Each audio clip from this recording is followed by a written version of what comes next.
Hello, everybody. I am Dr. Steve Johnson, and I want to welcome you to this fourth episode in this series that we are doing that I call the REBT Master Class.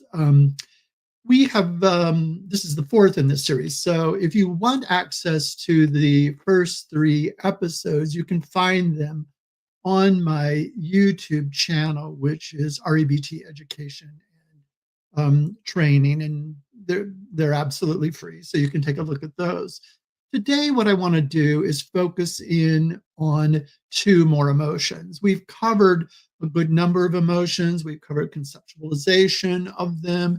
We've looked at cognitive interventions, briefly mentioned behavioral and emotive interventions. And now I want to move on to zero in on understanding guilt and anger/rage, and distinguishing those from, with guilt, distinguishing that from remorse, and with anger or rage, distinguishing that with annoyance, or we have other terms that we use for that, justified anger, those kinds of things. We have great difficulty with words around anger, much more than any of the other emotions. So we have time for a discussion, and then I will give you some way to get a hold of me if you want to follow up with any questions whatsoever. But feel free during this webinar, if you have comments, to make those comments, and I will get to those as I am able. Okay, so let me begin with looking at the conceptualization of guilt. Now, remember, when we conceptualize emotion, we're zeroing in on an emotion. We look at particular aspects of that emotion, and one of the things that we do is that we look at cognitions, and we look at two different kinds of cognitions: inference, and then also the beliefs. And remember, I don't have time to go through all of that again. You can find that in those previous episodes. But inferences are attributions of meaning to an event or a situation or state of affairs, etc. Whereas beliefs are not an attribution of meaning, but they're an evaluation of those events, etc. And we've said that within REBT, the original second wave behavioral model, that inferences set the stage for emotions and behavioral and even physiological responses, but beliefs are more contiguous. They're closer. So we could have an inference, and if we combine that inference with different beliefs, we would have different emotional and behavioral consequences.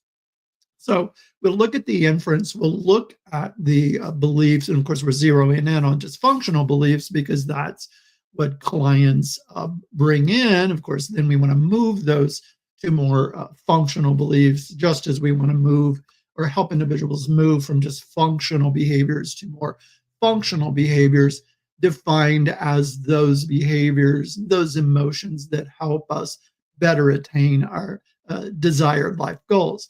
And then with respect to a given emotion, what is the most common action potential? Typically there are several, but I will look at the major action potential. As we get to the final two episodes, we'll go into much more depth on those. So let's zero in on guilt. The general inference for guilt, the meaning that we attribute to a situation, is that I have violated an ethical or moral principle that is important to me. And to that inference, or added to that inference, can be beliefs. Some of the most common dysfunctional beliefs, these are all normal. These inferences are normal, these beliefs are normal. They may not be really helpful in terms of attaining desired life goals. And so we will look at how we can overcome those. But the most common dysfunctional beliefs that we see with respect to guilt is that I should not have violated my ethical principle. And of course, that's an example of what in REBT we would call demandingness. Another one would be, it's awful that I violated, or it's, catastrophic. And of course, that's awfulizing, or sometimes we would call that catastrophizing. Another one would be more of a frustration intolerance belief, is that I can't even stand the thought of having violated that principle. It is so important to me, I can't stand even thinking that I am capable of doing that. And then lastly, and this is typical with guilt, is a global negative evaluation of the self. And it may take many different forms in terms of beliefs. I'm utterly unethical. I'm utterly immoral. I'm unforgivable. I am, worthy of condemnation, all kinds of things. I'm worthless, etc. And then what we see with guilt is, with respect to an action potential, is self-condemnation or self-punishment that can take many different forms. I remember a client who was a wife, and she spent so much, and in the family they didn't have much money at the time, and she felt so guilty about it that she cut up all of the new clothes that she bought, which was utterly self-defeating. I mean, if they didn't have the money to buy those, they certainly didn't have the money to replace those. So it's utterly self-defeating. Normal, but just not really helpful. So again, what we would do in REBT is commonly, in terms of cognition, would be to challenge these dysfunctional beliefs. Later in the last few sessions, I'll look at how we can challenge inferences, because inferences are important. But since the beliefs are more contiguous to the emotion, we usually focus in on those. But we do not ignore inferences, because those are meaning attributions, and clients come to us with issues of meaning and purpose in their life. And so we do want to address that. We don't want to ignore that. So what we would often do is look at those dysfunctional beliefs that are particular to that client, and then challenge them, or what we would call a dispute, and then replace them, help the client replace them with more functional beliefs. And since the theory is that beliefs, or cognitions and emotions and behaviors are interactive, we don't have a linear approach to those. They're interactive, that change in one can have changes or impact on the others. So by disputing the beliefs, replacing them, then the hope is that the behavior will change, and of course, then the emotions will change.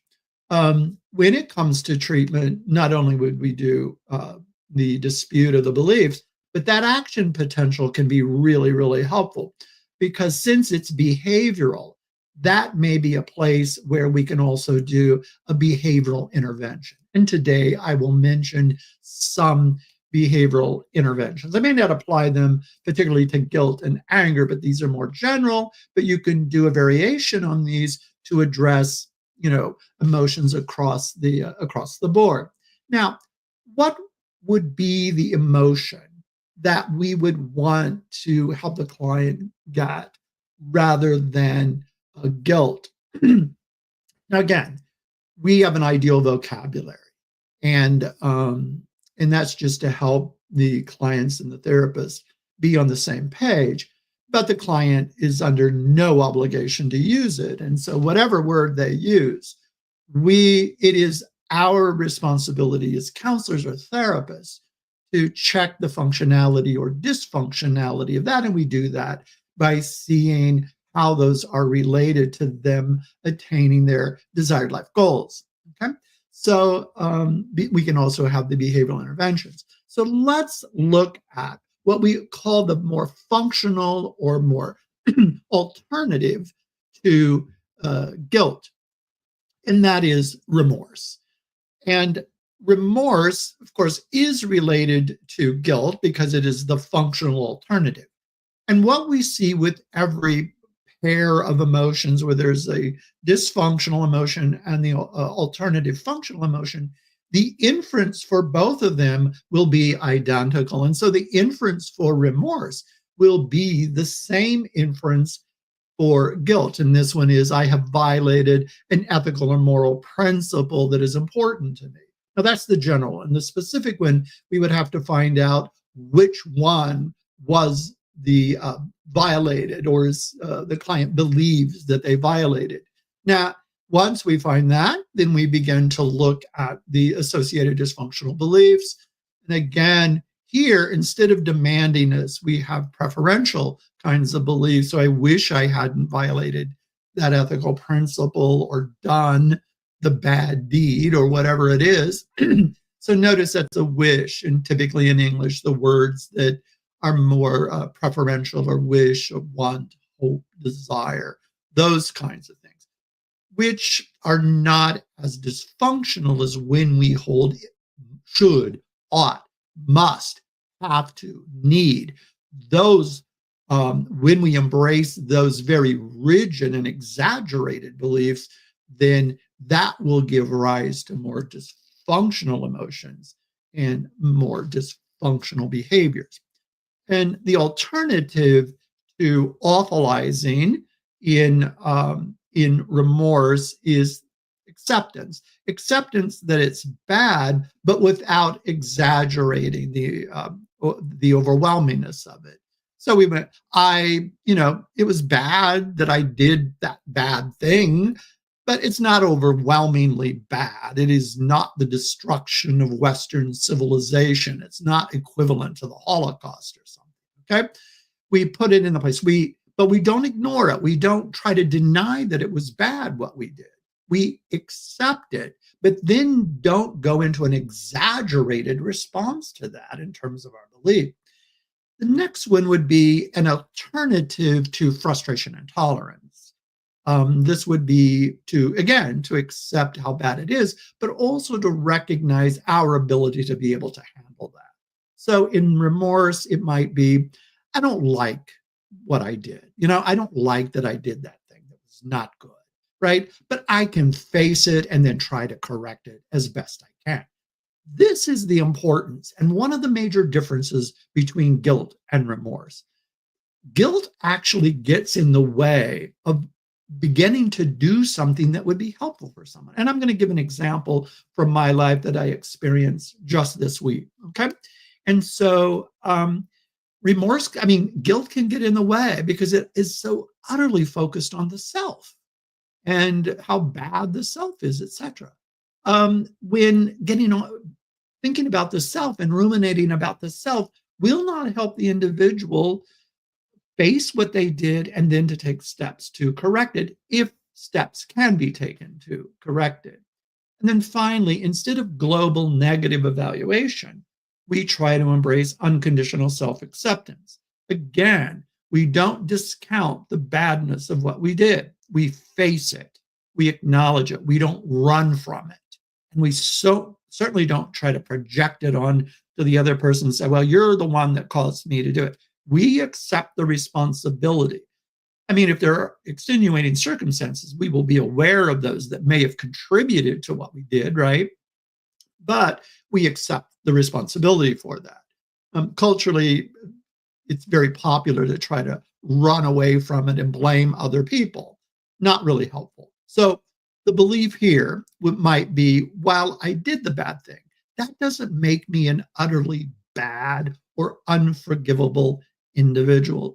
it makes me a human. And that sometimes I focus on things that maybe would have been a good idea for me not to focus on. Maybe if I could have looked at this in a different way. But you know what? I'm not omniscient. I'm not omnipotent. And so sometimes I'm going to screw this up. I'm going to mess it up. And that's what it means to be a human. I'm still responsible, not running away from that. Okay. So this is tremendously important. And it is the huge difference between guilt and remorse. Remorse, if we're remorseful, no, and we hold these more functional beliefs, it is much easier for us to face it, do something to the degree that we can, and move on in life rather than, honestly, if we think about it, and I'm not using this in a pejorative sense, psychotherapists don't see narcissism as necessarily pejorative. I mean, really self-centered, self-focused. When we're guilty, we're spending so much time beating up on the self when I'm going to get off the self, accept it, and move on in life. The action potential with remorse is quite different from guilt. Rather than self-condemnation and beating up on the self, we forgive the self and then we try to correct what we did as much as possible, and even brainstorm about, what contributed to me doing what I did, and then try to figure that out and maybe have a plan for doing better. But realizing, I may do it again, but I'm gonna work at it. I'm gonna do what I can, okay, without moving into this utterly unhelpful self-condemnation. Let me give the example that happened to me this week. One of my really good friends at the university, a fellow professor, had been sharing with me a physical problem that he was having, a medical problem, and it just so happened that I had gone through that. It was a kind of cancer, right? And I had gone through that. It was not a pleasant experience, but I did. And so every time I would see him, I would take time out and sit with him, talk to him. And I was rushing off to teach the class. But even then, I would, check in with him, how he's doing, etc. And it took a turn for the worse. And I had gone, kind of a couple of days without seeing him and without checking in, without being proactive, because he wasn't in the best place emotionally. And so then he got bad news that it was far worse, and the surgery that they needed to do, they may not have been able to do, etc. And so it was it was concerning.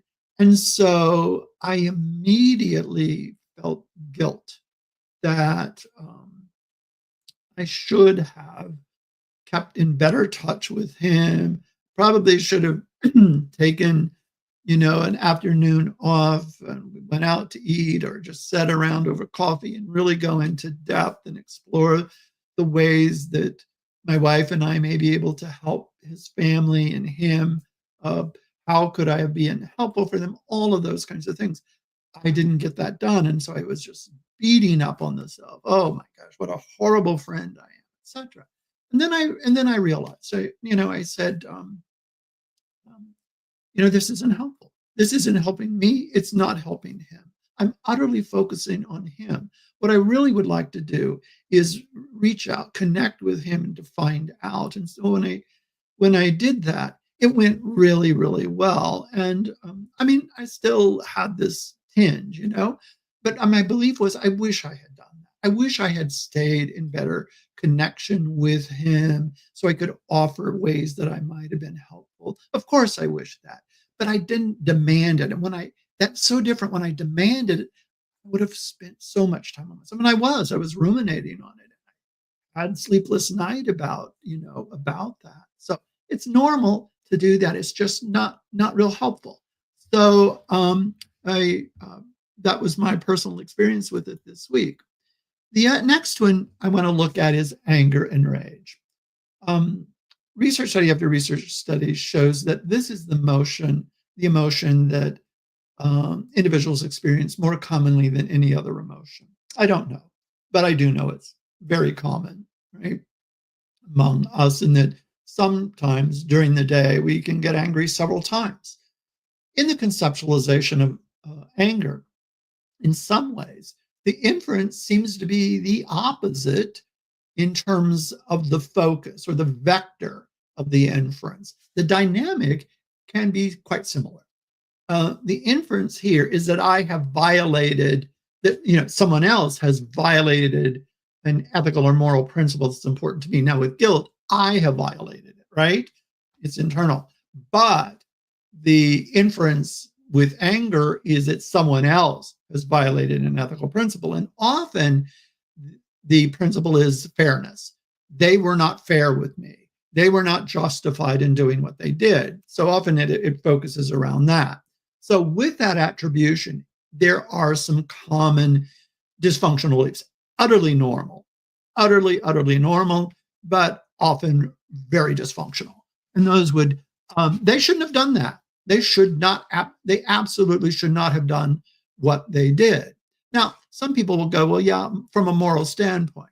But remember here, we're looking psychologically, and then in no way are we, denying those moral principles. People have different moral principles on that. But the belief from a functional standpoint may not be helpful.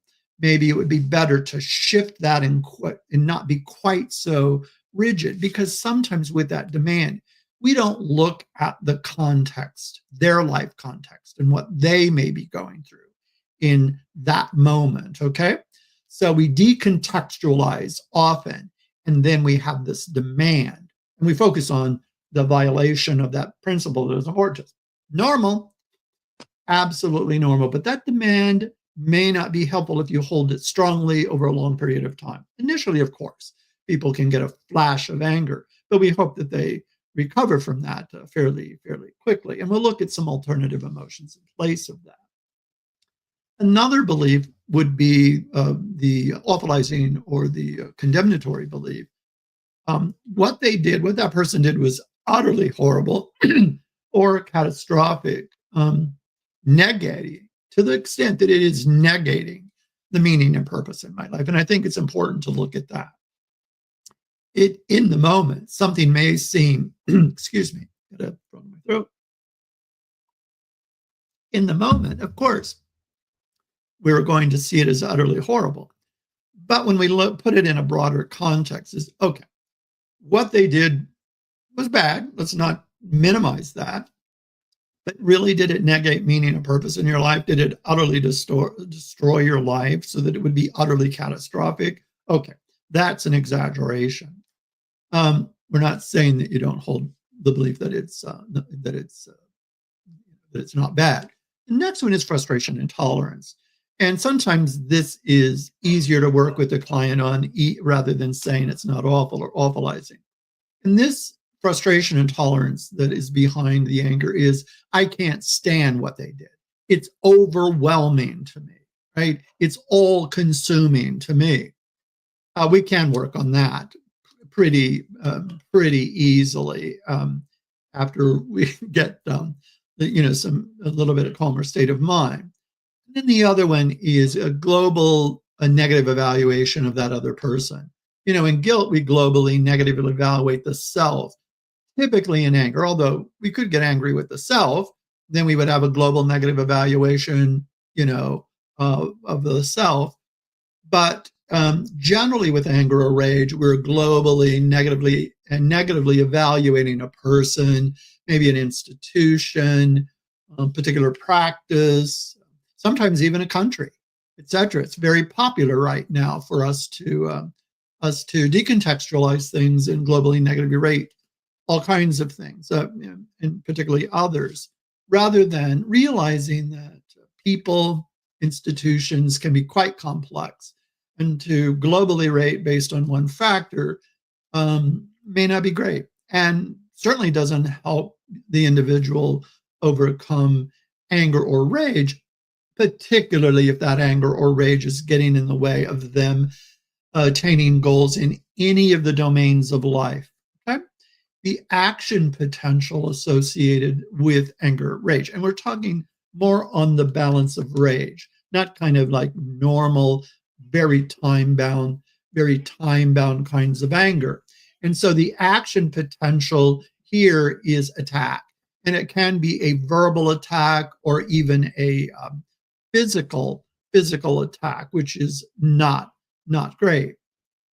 Now, and I'm talking now on an individual level. I'm not talking about countries, etc. Here is a particular challenge with anger that we often don't have with other emotions. The challenge of anger is that while anger, and again, I'm talking about rage, may be normal, they're often really unhelpful. However, when we or our clients or whomever are really angry or enraged, right, we tend to focus on the wrong thing. We tend to focus on that they're justified. I'm justified in my anger. Well, maybe you are, but you can be justified in your anger and destroy relationships, lose a job. And if you have it over a long period of time, raise cortisol levels and cause some health problems for yourself. You live at a high level of anger over a while, you're damaging your body and your emotions, relationships, etc. So focusing on being justified, okay, you may be. And so often I'll say to my client, yeah, you may be justified, but now let's look at how it's impacting you. Now, when we have clients who are really, really enraged or angry, it is important that, because sometimes we don't like it, especially if it's being directed toward us, right? One of the things that is helpful is if we connect with them on the value that is important to them that they believe has been violated. So let's say they believe that they have been treated unfairly. Then I would join with them and I would say, fair, yeah, I hear you. Fairness seems to be a really important value. It's important for all of us in life. And my question is, if are there ways that you can hold that value without acting out of rage, right? And getting so enraged so that you maximize the possibility that that value is acted upon by others, that you negotiate with them and you help them realize that that was not helpful, that you didn't like it. So in other words, instead of being aggressive, that we become assertive. We let them know we don't like it, and we even offer them what we would like in place of what they did. So I want to join with them, because if we don't join with them, they'll think that we're attacking them. I don't want to attack them. I want to join with what their value is, and then help them see that anger, that level of anger, may not be helpful to them in detaining desired life goals. Now, sometimes anger gets so focused that the individual doesn't realize that it's impacting them in those different domains of life. Maybe their anger is disruptive of interpersonal relationships, so that you're so angry that you disrupt your relationships with your colleagues or with your family members or whatever. Those can tend not to be helpful because they're overly focused. Or being angry makes it so they don't even enjoy the things that are important to them, their hobbies and the things that they do for recreation. So it kind of just, blends into all of life. So when we do this with them, when we work with them, we try to look at these different domains of life and see how that anger, helps or doesn't help. Now, people with anger often misunderstand the impact of their anger. They often will say, well, if I don't get angry, then the others don't change. Well, I tell them that's one way to look at it. But I think a more helpful way to look at that is when you get angry, people, after a while, they get tired of that. And so while it looks like they will make changes, no, they do things so they can avoid you, right? They may say things, they may do things because they just don't want to be around you when you're angry. So you think that your anger caused the change, but it didn't. It's whatever belief they had about you and your anger. If they go, I can't stand it, I'm just tired of that. So their belief about what your anger and its presentation is what's making the change in them, not your anger. In ABC, in REBT, in the ABC model, we would say it's not the A, it's not your anger that caused the change. It's their belief their cognition about your anger that is going to make a change in them. Because if they become healthy and they go, you know what? I'm tired of it. I'm not tolerating that anymore. Then your anger will not get the effect that you want. So you are counting on them at some level to be dysfunctional and to believe they can't handle your anger. Okay. Once they realize they can handle it, they just don't want to, and they can choose not to, then your anger may not be helpful at all for your attainment of the goals, because you wrongly assumed that your anger was what got you the change in their behavior. Okay. So we want to look at, this is kind of an addendum to anger because it can be a little challenging, but I think if you think about it, is find the value that is important to them, join with that value, let them know you're accepting that value and working with them, but it may not be helpful in the attainment of their desired life goal, in a particular one. Okay. Now, let's look at the alternative. And again, this is difficult. I'm just going to be right up front. It's difficult because, at least in English and in the Western world, we don't have a lot of good words for helpful forms of anger, right? We have a lot for depression and anxiety. We have a lot of words for helpful alternatives. This one is different, so we kind of struggle with it. One of the words that's often used is annoyance, but some people think that's a little bit anemic.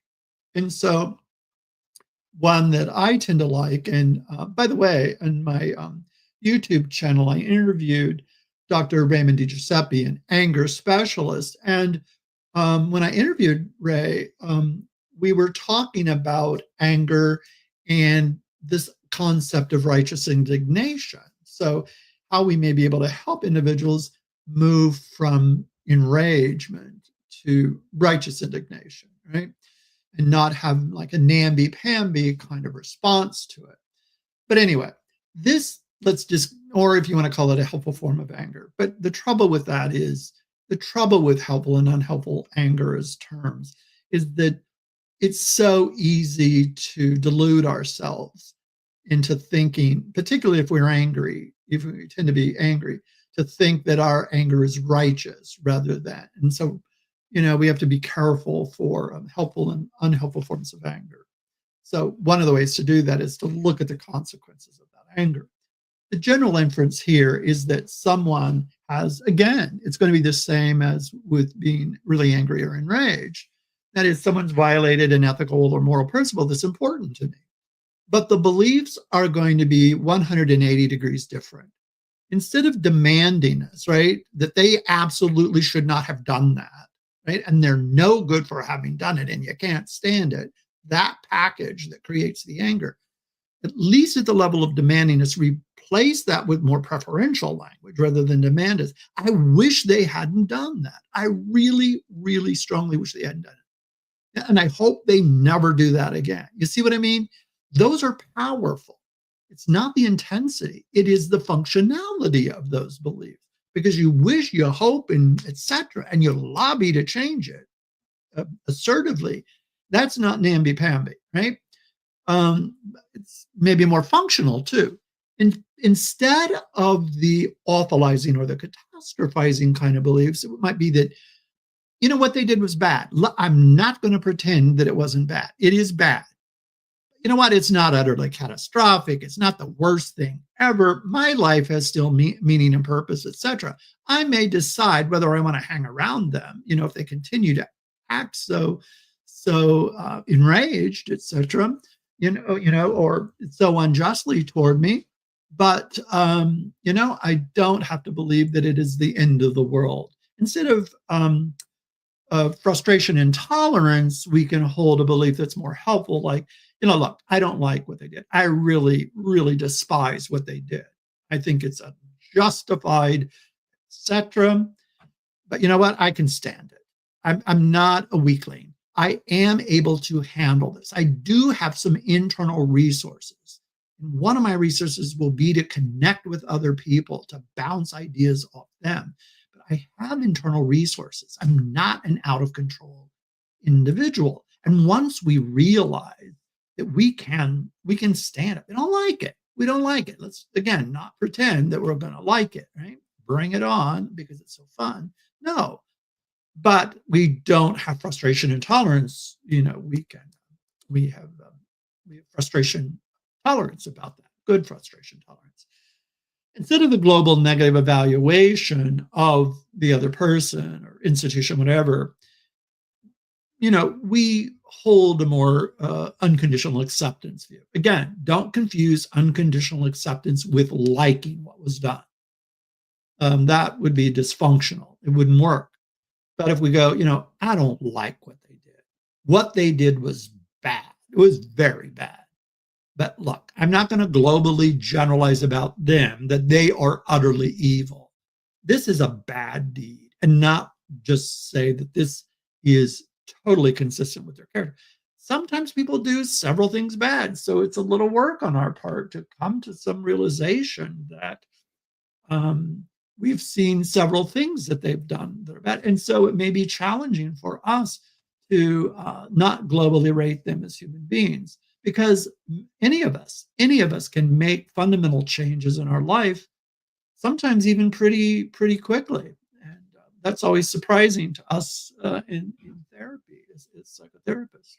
So the action potential is quite different. And this is where we distinguish among being aggressive and being assertive, or passive aggressive. Passive aggressive is aggressive, but just in a backdoor kind of way. Aggression generally doesn't help. I'm not talking about on the world scene, but retribution at least is not terribly helpful. But at times we do it. On the individual level, it's better if we are assertive. Now, one caution: we went through a phase, and I think we in mental health contributed to this problem, and that we said to people, you must always be assertive. Right? Always be assertive. I think that's just a demand that we put on ourselves and on others that may not be helpful. I think a better principle is to say, what is in my long-term best interest and the long-term best interest of those who may depend upon me, etc. And if being assertive is in my long-term best interest and even my short-term best interest at times, to do that. Because sometimes we'll tolerate something because if we're assertive with someone who is a bit disturbable, you could get fired, etc. Okay. And if if you're a single parent and you've got some kids that need, for your, to financially support them, then okay, we may tolerate a little bit. Not if it's egregious what the individual does. We're not saying that. But if they say something or do something that is not hugely dysfunctional vis-a-vis you, then take steps to, get out of that situation if it's in your long-term best interest. But don't be so enraged that you get yourself in a more complicated situation. That takes some balance in thinking through that. These often are not simple issues, and sometimes having a therapist help us think through that, or good friends who help us think through that, can be really helpful. So the action potential here is to be assertive when that is in your long-term best interest, and perhaps over time even to forgive them. For many people, that may be their moral value or religious values. So there's resources there that may help, but be careful when others demand that you be forgiving immediately. That's not your process sometimes. And sometimes we have to honor that process for individuals because of the context in which they're living. We're looking at the principle rather than the context in which the individual is living. And we therapists have to realize that all emotions and all behaviors are contextualized, and we don't do our best job when we decontextualize them and work on the emotion or the behavior outside the context. Okay, I think I've said enough on that one. So let's move on to some interventions, and I'm looking at interventions that I haven't covered in previous sessions. Okay, and I'm going to look at some in each of the three categories: so cognitive interventions, behavioral interventions, and emotive interventions. And it's typically a good idea to try different interventions with clients, especially early on. And then you may find that some interventions or techniques, if you will, tend to work better for that client. But it's a good idea to try many of them, and especially the ones that the clients are open to trying. So let's look first at some. I want to look at three kinds of cognitive interventions that are pretty easy, and we can introduce those real early in therapy. I've actually done that, and typically these are quite helpful, and I use them over and over again. One is to develop with the client, in their own words, some short, rational, helpful coping statements. So one I put into it as a screensaver for my computer, not now, but in the past, is this is not a horror. This is just a frustration. This is not a horror. This is just frustrating. Okay. So it is say, let's not exaggerate this. Instead of saying I'm a loser, or I'm a failure. Sometimes I fail at things, but that doesn't make me an utter failure. Okay, but short, rational coping statements. I sometimes use these with clients real early, sometimes in the first session when we've identified maybe a strong dysfunctional belief that they have, because always in the first session we walk through a recent event, right? So that we can get them more hopeful, because I think one of the big things that individuals want when they come into therapy is hope. And so having focused in on something and having them do some things that may be helpful for them can be good. And so having these short coping statements can be really helpful. Now, if you look at some of the material that's put out by the Albert Ellis Institute in New York City, they even have sheets on possible short coping statements. And in my YouTube channel, you'll find that vis-a-vis different emotions, what would be some short coping statements that people can have. Eventually, we don't want to just rely on that, but it can be very helpful when clients are learning how to move from a dysfunctional to a more functional belief. This can be help in that process to let this become habituated. Another one that is quite helpful is what we call referenting. Referenting is looking at the pros and cons. So, for example, one of the goals in REBT is to help the client move away from dysfunctional cognitions, dysfunctional beliefs, to more functional ones. And so clients may not be fully into this yet. And so they may need to kind of convince themselves of that. It makes sense. I think that's wisdom. And so referencing, we would say, what are the pros and cons of you changing that belief? What are the pros and cons of you holding on to that belief? Okay. And so we get that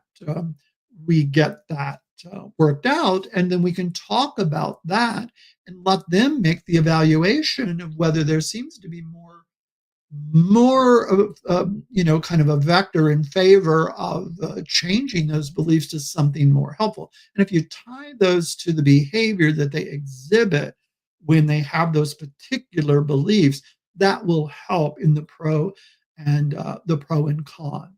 We call that referenting. And I almost do that. I mean, always do that. I especially do that because I work with individuals who have been traumatized. But I use it even more with individuals who have addictions of all sorts. Right? Maybe it's a substance use disorder, or maybe a behavioral addiction, gambling, sun tanning, which is often addictive and can cause major health concerns, etc. So spending or overworking, so we can look at the pros and cons of changing our cognitions about that. Okay. There's a technique on this too. And again, the Albert Ellis Institute has a form that's called the zigzag technique. I may try to find that and post that for you to take a look at that. It's a handout sheet that clients can use, and it's wonderful format for them to work that out. So they do that, not only pros and cons, but they're also looking at, they're identifying functional and dysfunctional alternative beliefs. Okay. A third one is proselytizing. This doesn't mean knocking on doors and handing out religious tracts or something. I mean, if you're into that, do that. But proselytizing here as a cognitive intervention would be, we learn when we teach others the ABC model. And so if we have a loved one, we have friends that are going something, you go, hey, this is kind of helpful for me when I look at the A, B, C, and then D. And so we kind of explain it to them. In explaining it to them, we become more proficient in learning it ourselves and practicing that. So proselytizing can be quite help, right? Proselyte for REBT. Behavioral interventions. These are some of the most fun interventions, or can be the most fun interventions, especially the last one. In the moment, it may not feel real fun. One behavioral intervention is we call relapse prevention. Now, again, being someone who focuses on helping people with addictions, relapse prevention is so vital to what I do. But it's also true for individuals with who have long-standing major depressive disorder or generalized anxiety disorder, eating disorders, or any number of things, PTSD.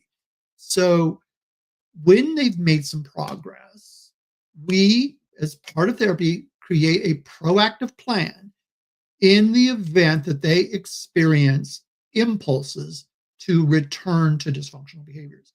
And they often will say, but one of the things I say at the end of every session is, we've come up with a plan for what we're going to do over the next week. And then I will ask them, knowing what you know about yourself, how might you sabotage that? They'll say early in therapy, why would I do that? And I went, we don't all do it because we're human, because we have a habit, and sometimes we just move back to our habit. And so with addictions, urges and cravings pop up, or dysfunctional beliefs pop up. So in the event that urges or cravings or attitudes or dysfunctional beliefs pop up, or we're likely to move toward a behavior, we will have a plan in case that comes. And we do what? We're going to do the ABC. If that comes up, we know what the A would be. What would be the beliefs that you would have that would have you engage in the dysfunctional behavior? And plan that. Plan that out. Not only have it on paper, not only plan it and talk it out, but act it out, right? We often do this with children, right? It used to be that we would say to kids, if you're in the park and some stranger comes up to you and says, do you want to pet my puppy, or do you want some candy? Or your mom said you should come with me so that I could take you to her. We walk through this, don't. And then, there are pictures, videos that show the kid gets in the park, a puppy comes up, and they're off and running there. It's not enough for us to talk it through. We need to act it through. We would need to go to the park, take step by step by step. And that's kind of what we're doing in therapy. Not is just talk. Insight is not enough. We need to practice it. At least even if we're imaginatively practicing it, and in the form of homework throughout the week. So relapse prevention should not wait to the last session or two. We need to be doing that as we're moving throughout the therapy.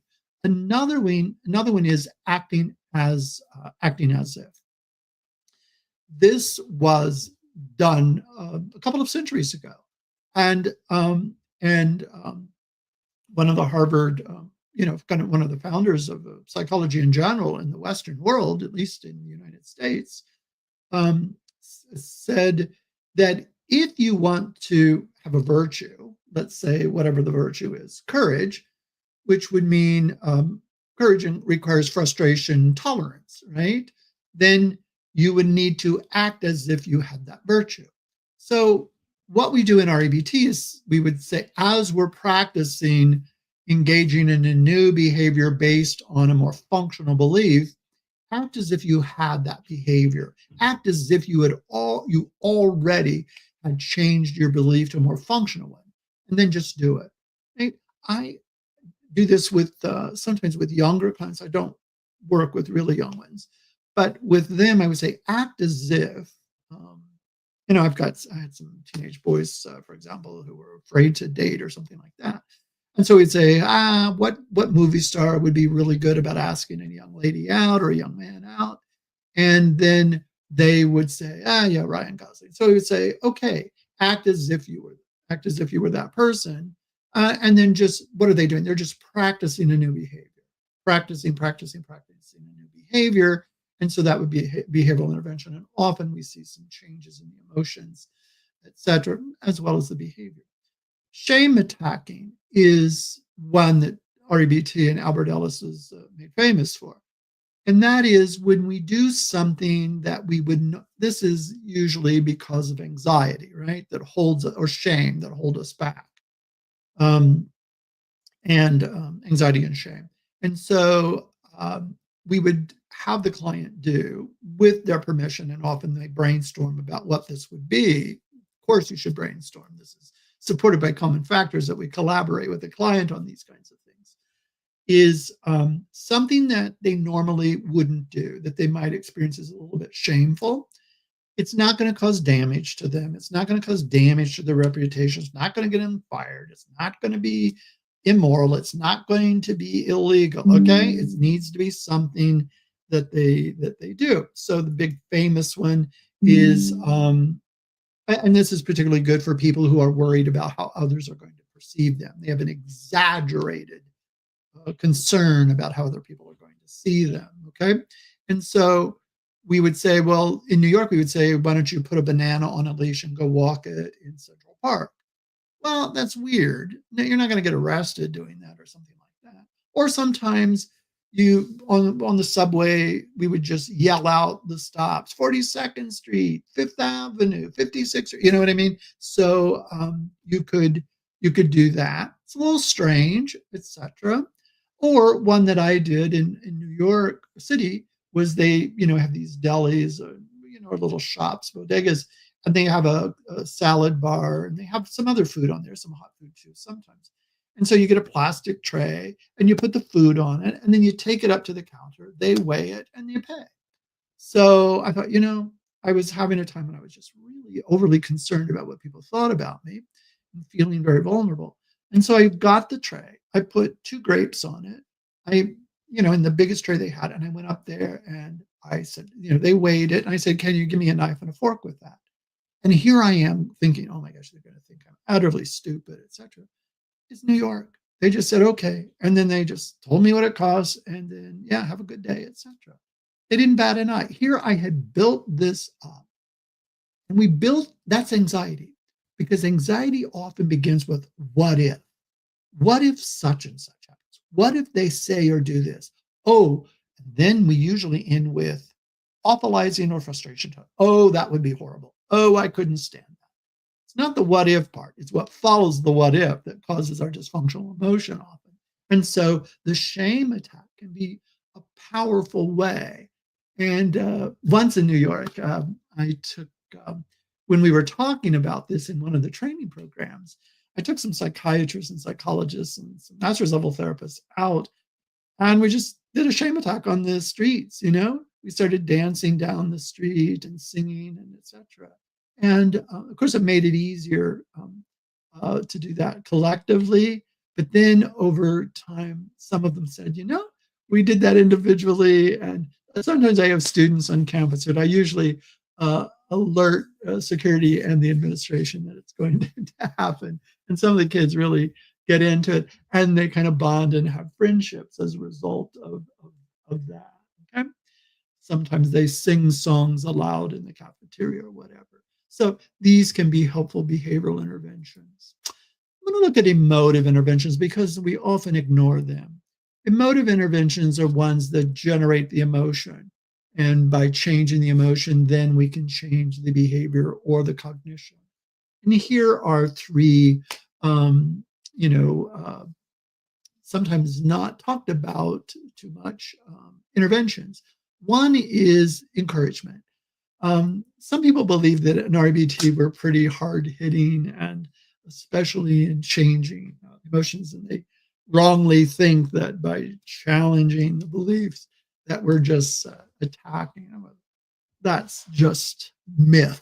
We may have some bad REBT therapists. They're not proficient, and if they do that, they're making it caricature of REBT. We want empathy and all those kinds of traits. So one emotive intervention is encouragement. And when we look at encouragement, and some people confuse this with validation, and I've already talked about validation and what I think are helpful ways to validate and unhelpful ways to validate clients. Encouragement is really, from a behavioral standpoint, reinforcing them. It's a social reinforcement that they're making progress, and then congratulate them on the healthy new behavior. It's just um, it's it is actually a very important intervention. A lot of people, minimize this, but we are built for connections, and so as humans, it's just from an evolutionary standpoint. And so reinforcing someone's progress, especially the healthy progress. I even reinforce their striving.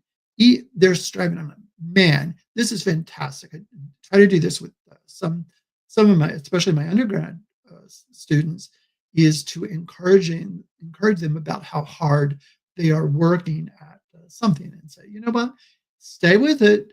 You will be much better later than you are right now. And now one exercise that we often do in group, and this is, a lot of people don't like making mistakes. That makes sense. Who likes making mistakes? But what we want is kind of a way, a kind of restructuring here or reframing. And I'm always cautious about reframing and not going overboard on reframing. And I'll talk about that in another episode. But in the group, what we do is we just share kind of a mistake that we've made recently, and then focus on what we learned from the mistake. Now, this is tremendously important. Again, I work with individuals who, are dealing with an addiction. And so a lot of them will slip, a lot of them will make mistakes or even lapse a little bit. And so what we do there is we reframe the lapse as learning. Oh, what did you learn? Rather than just seeing this lapse as utterly horrible and a complete failure. It is a learning experience. It's a learning, instead of it being a threat, it's an opportunity. It is an opportunity to change some behaviors and change the way that you're thinking that brought you to this point, and then how it can be a learning experience and you can move on. The last one that I want to look at is called rational role reversal. In a rational role reversal, this is where the client, the therapist, takes on the role of the client. We don't do this in the first session or two. The therapist needs to kind of get to know the client better and how they're thinking and how they act. And so in the rational role reversal, the therapist will say, I'm going to be you when you are acting out of those dysfunctional beliefs that you have, that you've informed me about, that you were very open enough to share with me. And what I want you to do is I want you to be kind of your best rational self when things are going, when you are really in the groove on being rational or helpful to that, and, accepting yourself unconditionally. And so I'm going to say some things to you that are pretty dysfunctional. I want you to respond. Okay. And so that rational role reversal, the therapist should never have the client take on the role of being their most dysfunctional. So we don't want them practicing that. That's not helpful at all. But not only is it fun sometimes for the client to hear us say those things, but also it can be quite diagnostic because sometimes the client will not be able to respond to some dysfunctional belief that we express that we have heard them say. And they can't come up with that because they hold to it. They believe it uh, vigorously and strongly. So we can stop the role reversal and go zero in. Yeah, but we got stuck there, and so that was fantastic. This is a great learning opportunity for us because now we can zero in on how they can challenge that belief and form a new belief. So it is really, really helpful in that sense. So I'm going to take a look at comments now and see what to do.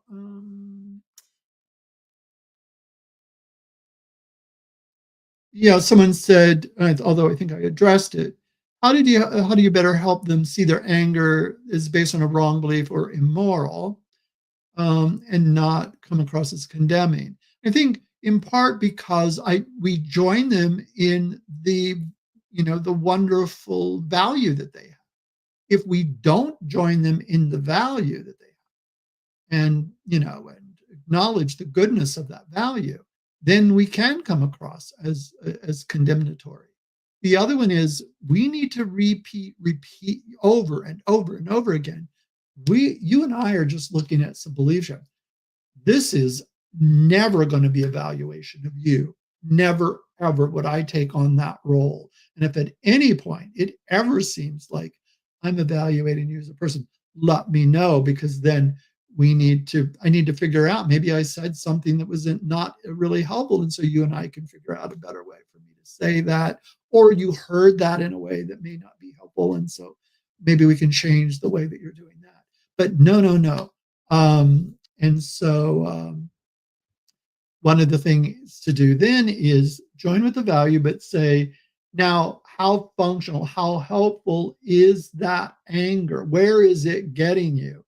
But don't just look in one domain. Look across a lot of domains of life. Okay. Yeah, and good. That individual said they asked it too soon, so I got there. So that's good.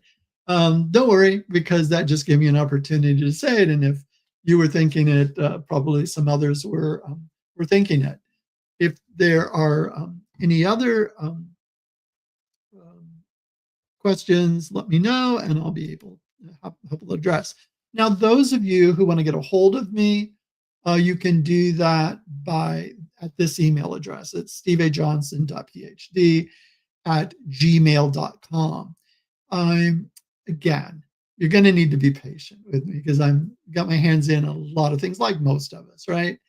And I do get to my emails, but sometimes it can take a good while. I'm teaching a large number of classes this semester and doing some research and going back and forth across states to get some stuff done. So it can take me a little while, but I will get to it and answer it. And also, if you look at some of the past ones and you have questions, then you can't find this email. If you pose the questions right on YouTube, then I check periodically and answer those questions on YouTube too. Someone else asked, who is the boss, asked A if she needed help, and A responded, "You don't trust me." She was angry. S cried after A left. Then I walked in. So what's the question? I don't see the question. Um, S, who is the boss, asked A if she needed help, and A responded, "You don't trust me." She was angry. She who? Was it S, the boss, or the A? Okay. So, and cried after A left. Oh, I got it.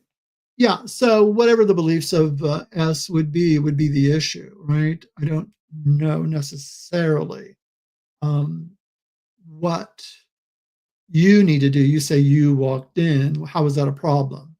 What do I say? I think not focusing on what you say, but check because that doesn't get at whatever emotion you had when you walked in, right? And you see somebody crying. What are you feeling in that moment? If it's functional, not helpful, then I wouldn't worry so much about what I said because it may come out of that as really helpful, so long as it doesn't come across as overly evaluative of the individual. But if you're angry, then definitely take some time to identify the dysfunctional belief that you have that's contributing to the anger, and then begin to change that, because acting out of anger usually is not the most helpful thing. So I always like to calm that process down. There's no, in this case, it doesn't sound like there's any urgency to say something. If you but if you do want to say something, then I think it would be better to uh, get yourself into a cognitively different state by challenging the unhelpful belief, which may help you to move toward becoming, assertive and helpful rather than condemnatory or slip and say something rude. Okay. And if A has the dysfunctional belief, um, if you're not their therapist, there's not a whole lot you can do anything about that. Okay. So they will hold whatever belief that they hold, and you may have limited influence on changing that belief. But sometimes acting appropriately can help that individual change their belief. No guarantees, no guarantees. But if you haven't been given permission to do that, you should be cautious. It's if a therapy session, it makes it easier. But socially, yeah. Um, yeah, it's an interesting case. It's an interesting case to walk through to hypothesize, kind of, I wonder what I was thinking in that instance. And if I think that, what would be the most likely behaviors that I would engage in?